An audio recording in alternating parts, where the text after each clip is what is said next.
Story time about how my parents caught me selling my undies online. Disclaimer, is not my story time. Send me on Instagram. I'm extremely spoiled. My family is extremely rich. This allows me to buy whatever I want. The problem is my dad caught me sneaking out of my window, so he grounded me for 2 months and took away my allowance. And my allowance is a lot. My dad usually gave me $150 a week. With that money, I would go to Starbucks every single day before school, and I would also treat my friends to Starbucks every now and then, more like every day. My friends and I would go to restaurants and have fancy dinners and lunches, and I also had a car. I would also go shopping almost every single Friday with my friends. I would get manicures and pedicures, and I could basically buy myself whatever I wanted just by asking my dad for the money. But now that I was grounded, that was not going to happen. By the way, I'm 20 now, but this was 3 years ago, so I was 17 when all of this happened. I can confidently say that I was like the queen bee in my high school. Number 1, I was in the cheerleading squad. Number 2, I was super pretty popular and had lots of money. Therefore, everyone wanted to hang out with me. I knew that I needed to maintain my status and also the life that I had become accustomed to. Not being able to go to Starbucks every single morning really made me depressed. That probably made you roll your eyes, but I said what I said. Now, there was no way I was gonna go get a job somewhere. You would never catch me working at a cafe or a restaurant or something like that. So I knew I had to start making my own money online somehow. I did some research and found out that people would sell pictures and video of their feet. So I signed up for this stupid website and decided to do it. The problem was that by the end of the week, I had only made $46. This was clearly not enough. So I did some more research and found out that you could actually sell your undies. So I took my last $200, went to Victoria's Secret and stocked up on undies. And this is when things get really fun. Part 2 is up.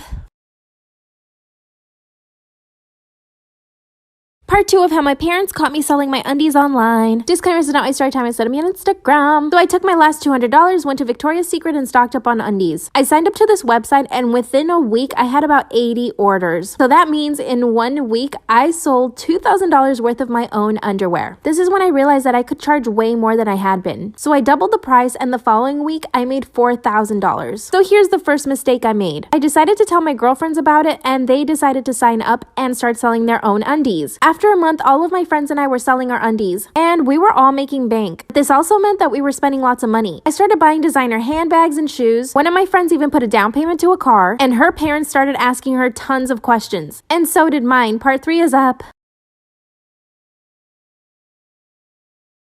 Part 3 of how my parents caught me selling my undies online. Disclaimer, is not my story time. Send me on Instagram. When my parents realized that I was buying all these designer bags and shoes, they started asking me questions. I was strong and I kept my mouth shut. Now my friends, on the other hand, who were also selling their undies, one of them got questioned by her parents and she gave up all the information. She even told her parents that I was the mastermind behind everything and that I had told all the other girls to start selling their undies, which was true. So it was official, I had been caught. Of course, my mom's friend runs straight over to my house and she starts spilling all the beans to my parents. My dad and mom came straight to my room and started rummaging through everything. That's when they find all my purses, my shoes, had stacks of cash in my drawers, and under my mattress. All of my friends got grounded, but my parents decided to take it a step further. They were so disgusted with me that they actually kicked me out of the house. But the good news is I had a lot of money, so I got myself a really nice apartment. So jokes on my parents. With all the money that I made, I decided to start a side hustle. I have my own employees and run my business from my house. My parents and I still talk, and my dad's even invested into my new company. When I look back at what I did, I do feel shame, but at the same time, I've become so successful from that money. What should I invest in next? Story time about how my neighbor tried to unalive me. 4 years ago, my husband and I had just moved into a new neighborhood. We were newly married and were trying to have kids right away. My husband and I were also really social, so we would invite our neighbors over and host parties. We had a really big, beautiful house with a pool, so we always took advantage. Mostly everyone on our block would come to our get-togethers, but there was always this one couple that never showed up. I didn't think anything of it until one of my neighbors told me not to invite them to any other event in the future. When I asked her why, she said the police would go off into their house, and that the husband and the family was suspected of abusing the entire family. Obviously, after this, I stopped inviting them. Every single day, I would go on walks with my husband. Well, one night, my husband decided to stay home, so I went by myself. I decided to change my route and walk in front of the neighbor's house, the one everyone was scared of, and as soon as I turned down the street, I saw a man by the window. I looked away really fast because I didn't want him to think that I was staring, although I was. Suddenly, his front door opens and he comes outside. And all he says is, "You're the new neighbor, right?" I simply replied, "Yes, and nice to meet you." He stared at me for a few seconds, didn't say anything, and closed his door. I obviously thought this was strange. I kept walking, but a few minutes later, I noticed that he was right behind me, and something told me to run back home, which I did. That's when I realized he knew where I lived. Part 2 is up.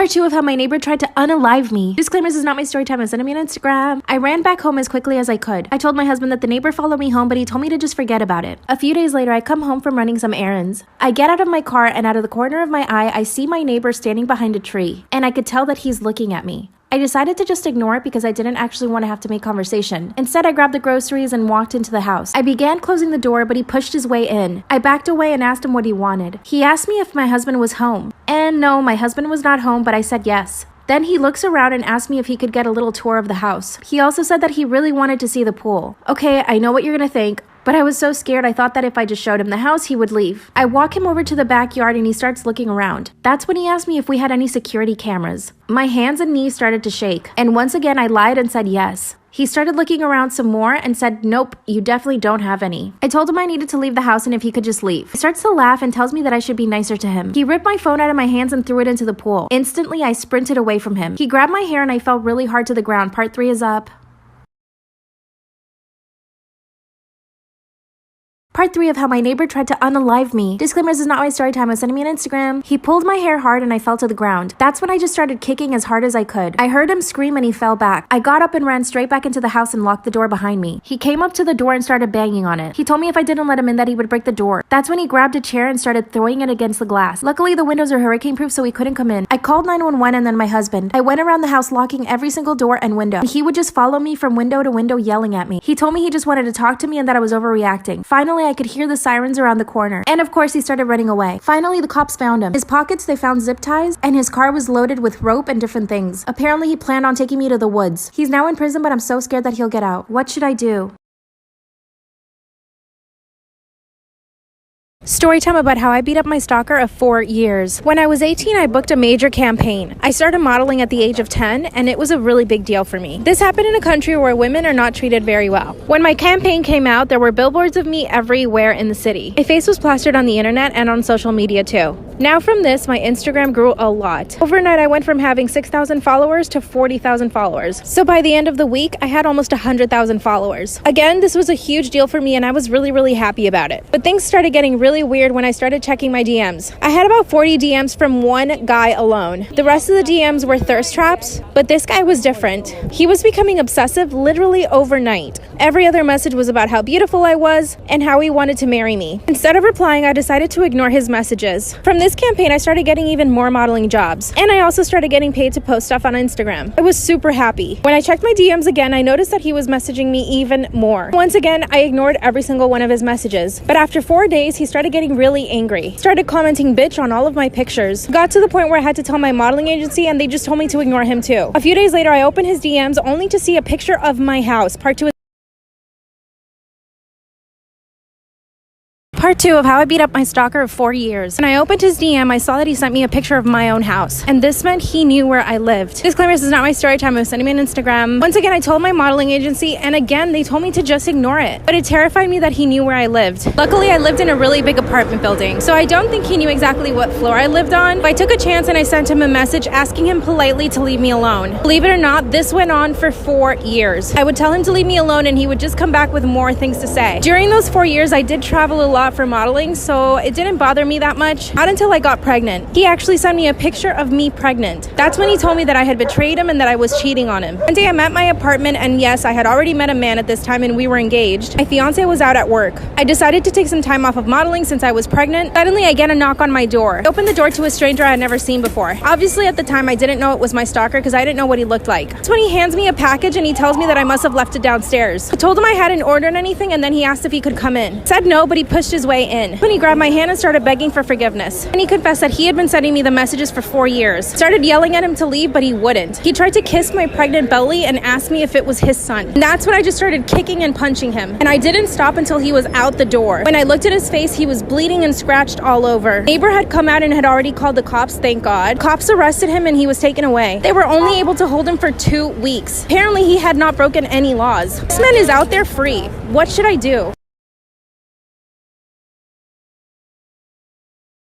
Story time of how I found out my boyfriend was cheating on me with my cousin. My boyfriend and I had been together for 2.5 years. His family loved me and my family loved him and they expected us to get married. Well, last year when COVID started, we were actually in different countries, so we didn't see each other for 3 months. During those 3 months, we FaceTimed 4 times a day, and we were always texting. He happened to be quarantining in our hometown, so both of our families were in the same place. I was quarantined in a different country. One day my cousin calls me and tells me that she met a really nice guy on a dating website. I was so happy for her because she had had bad luck with guys. Every single week, her and I would catch up on the phone and she would tell me how much she liked this guy, and how amazing their dates were, and how amazing he was in bed, how sweet and considerate he was. I couldn't be happier for her. Well, when I finally get back home, my boyfriend is super distant and cold. So naturally, I called my cousin and complained. She told me to give him space. She said I should just leave him alone. And so like an idiot, I did leave him alone. One day my cousin calls me and tells me to come over for dinner. When I got there, my boyfriend's car was parked in her garage. I thought it was just her nice way of trying to get us to talk. I walk in and catch them doing the dirty on the couch, come back for part 2. So I walk in on my cousin and my boyfriend doing the dirty on her couch. They quickly get up from the couch and get dressed. Of course, by that time, I'm in hysterics. I'm crying and yelling. My boyfriend instantly got on his knees and begged me for forgiveness. I went up to my cousin and I punched her right in the face. She wasn't expecting that. And I said, well, this is the guy that you've been dating, isn't it? She said yes, and that she was just trying to find the best way to tell me. And so she just thought the best way to tell me was to get me to walk in on her and him doing the dirty. I punched her again. My boyfriend came to her rescue though.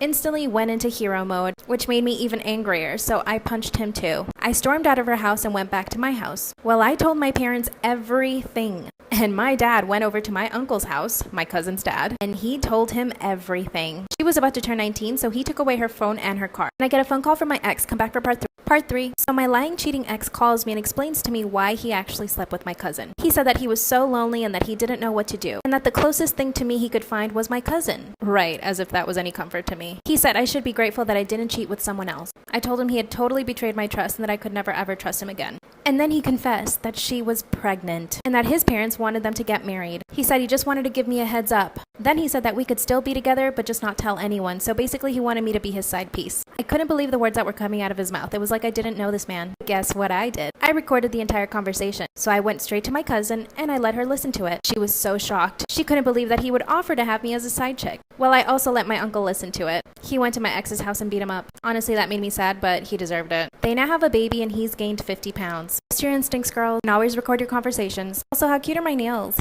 Story time about how my husband and my dad got into a fist fight on our wedding day. Disclaimer, this is not my story time. I was sending me on Instagram. My dad is in the military, therefore he is super strict. He's never liked any of my boyfriends and especially my fiance. My fiance is a musician, so he sometimes doesn't have a lot of income, so my dad thinks that he's absolutely lazy. I have a really good job and I always end up making a lot more than my fiance. This means that I have to make up for his lack of money. So usually I end up paying for most of the bills and my fiance ends up paying for about 1/3 of our rent. And we do live in a nice fancy apartment. I mean, we've got a pool, a sauna, there's a bunch of amenities, and most of the time my fiance only gives me about $500 towards rent. My dad knows all of these issues, and trust me, it is an issue for me because I want him to be able to provide for me and our babies whenever I get pregnant, but it really irks my dad. But of course, it really bothers my dad. Every time my fiance and I go over to my parents for dinner, my dad is always making comments about how he doesn't earn enough money, and he asks him like, how are you going to provide for your family? And that's when my fiance and him usually get into a fight. Our wedding day was quickly approaching, so I wanted to keep a distance between my fiance and my dad. Everything was good up until the reception. My now husband and I were saying hello to friends. Out of nowhere, my dad tackles my husband down. That's when all hell breaks loose. Part 2 is up.